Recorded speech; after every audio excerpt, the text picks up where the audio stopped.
Friends, Assalamu alaikum. Today I am again with you for class 12 and we are dealing with magnetic effects of current. And our today's topic is to find the magnetic field on the action line of a circular loop. We have already calculated the magnetic field at the center of a circular loop. So today we are going to discuss the magnetic field to find the magnetic field on the action line of a circular loop. So what is the action line? Students, you know the action line which passes through the center of the loop. The line which passes through the center of the loop is called an action line. So we have to choose any point on the action line and find the magnitude of the magnetic field, the direction of the magnetic field at that point. So let us consider a circular loop, say coil of uniform wire carrying a current as shown in fig D. You can see it from the fig. Let E, small e, be the radius of the circular loop. Consider two infinitely small current elements of the loop at C and D, and let dl is the length of each element. Dl is the small length of each element. Now consider a point P on the axis of the loop. It is not M, it is axis of the loop. And let R be the position vector of D with respect to C.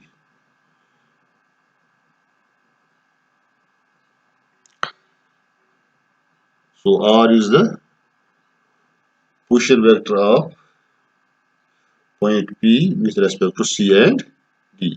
It is not position vector of D, it is position vector of P with respect to C.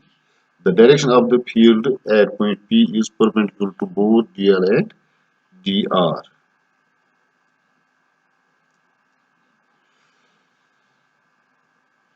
The direction of the magnetic field at point P, it is perpendicular to both R and dl. Now what we do, we see that when a vector is neither in horizontal direction nor in vertical direction, we see that dB is neither along x-axis nor along y-axis, means it is neither along horizontal direction nor along vertical direction. So we have to resolve this vector and find its component along horizontal direction and along vertical direction. So we resolve dB. We know that the component along component of a vector A along horizontal direction is A cos theta, and its component along vertical direction is A sin theta. Similarly, so the component of vector dB along horizontal direction is dB sin alpha, and along vertical direction it is dB cos alpha. So though here it appears to be a vertical direction, but with respect to angle it is horizontal. So vertical here it is horizontal and horizontal is vertical.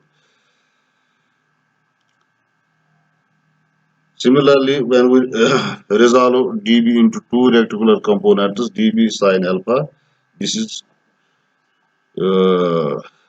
and along x-axis, and dB cos alpha along y-axis, where dB and dB are due to two current elements at C and D respectively. The dB is due to current element at C, and bold dB is due to current element at D. And alpha is the angle between R and capital R. Now total magnetic field at point P is given by dB dash. dB dash is equal to dB plus dB is equal to dB cos alpha plus dB sin alpha plus dB cos alpha plus dB sin alpha. As you can see from the figure, dB cos alpha and bold dB cos alpha, they are equal but opposite. So dB cos alpha is equal to minus dB cos alpha. This implies dB dash is equal to minus dB cos alpha plus dB sin alpha. When we substitute in the above equation, it becomes minus dB cos alpha plus dB sin alpha, dB cos alpha plus dB sin alpha. Minus dB cos alpha and plus dB cos alpha. Bold ones will cancel. So we get dB dash is equal to 2 dB sin alpha.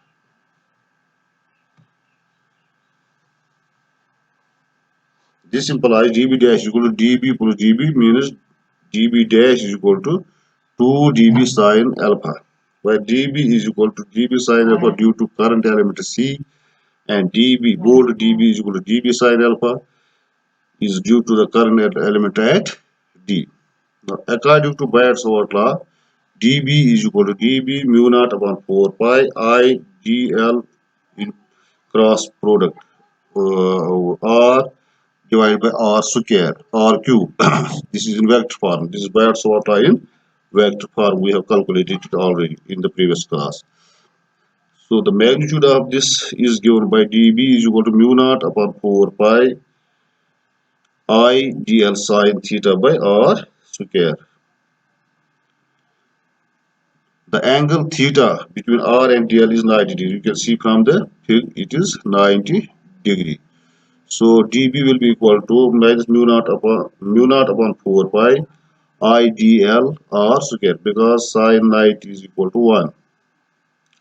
So the magnetic field at point P due to current element C or D. We have to take one of the elements C or D is given by dB is equal to dB sin alpha.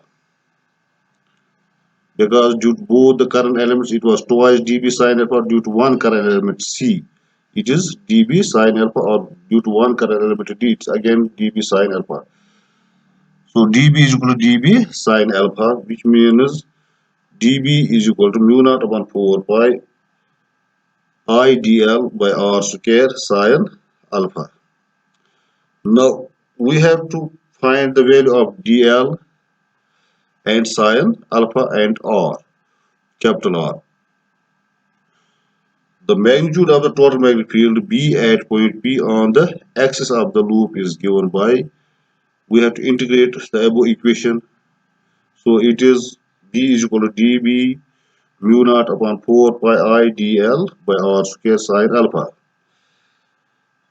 We take the constant terms out of the integral, then it becomes B is equal to integration of dB is B. B is equal to mu naught upon 4 pi R square I sin alpha. These are constant terms and only dl remains inside the integral.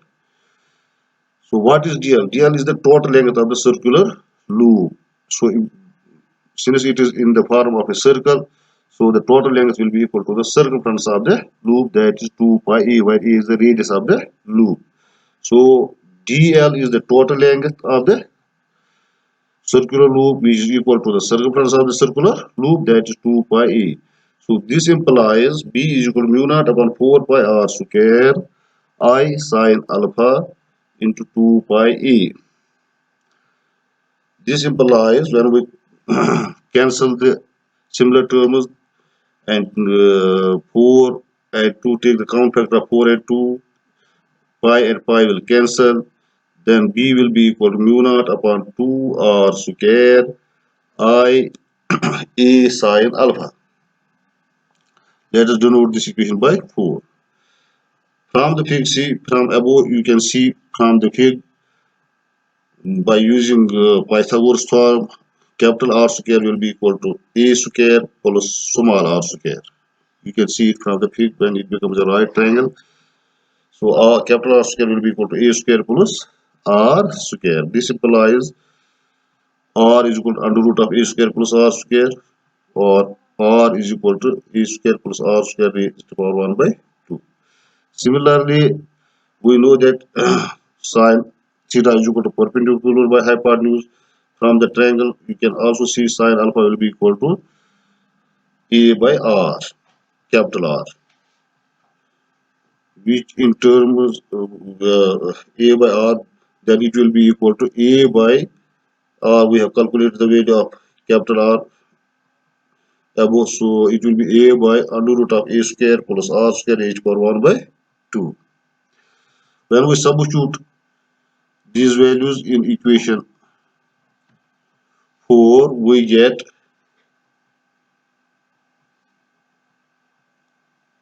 when we substitute this in equation 4, we get b is equal to mu naught upon 2a square plus r square into i.e. a square by a square plus r square h power 1 by 2. By substituting all these values in equation 4, so we get b is equal to mu naught a square I divided by 2 under root of a square plus r square h power 1 plus 1 by 2, which means b is equal to mu naught a square I whole divided by 2 a square plus r square h power 3 by 2. Let us denote this equation by 5. Now, if there is a coil of n turns, we have so far we have a coil of one turn. So if there is a coil of n turns, then b will be, we have to multiply this the right hand side of equation 4 by n. So b will be n times, b will be equal to mu naught n a square I divided by 2 bracket a square plus r square h power 3 by 2. So let us denote this equation by 6. From the figure C, r square is equal to a square plus r square, small r square, which implies r is equal to this. So I think also sin alpha is equal to a by r, which is equal to u.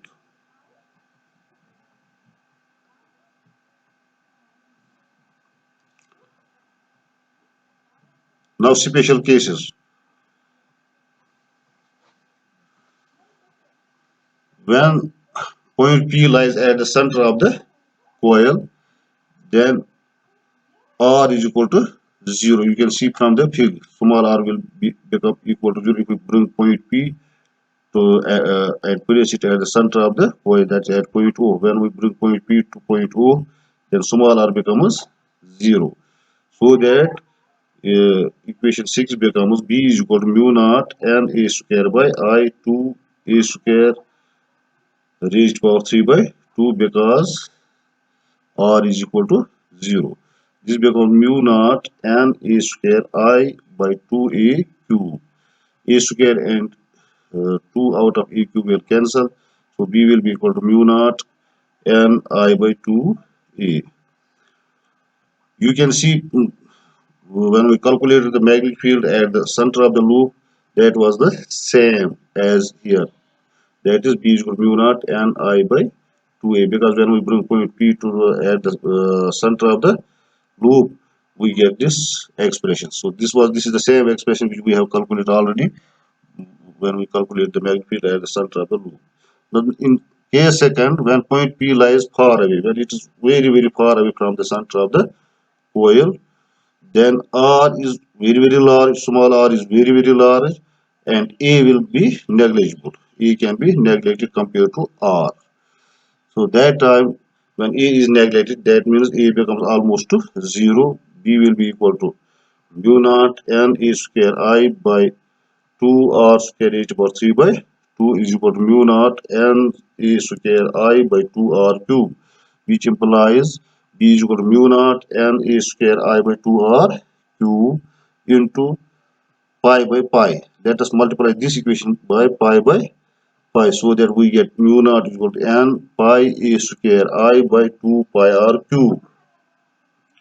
This implies b is equal to mu naught n a I by 2 pi r cube,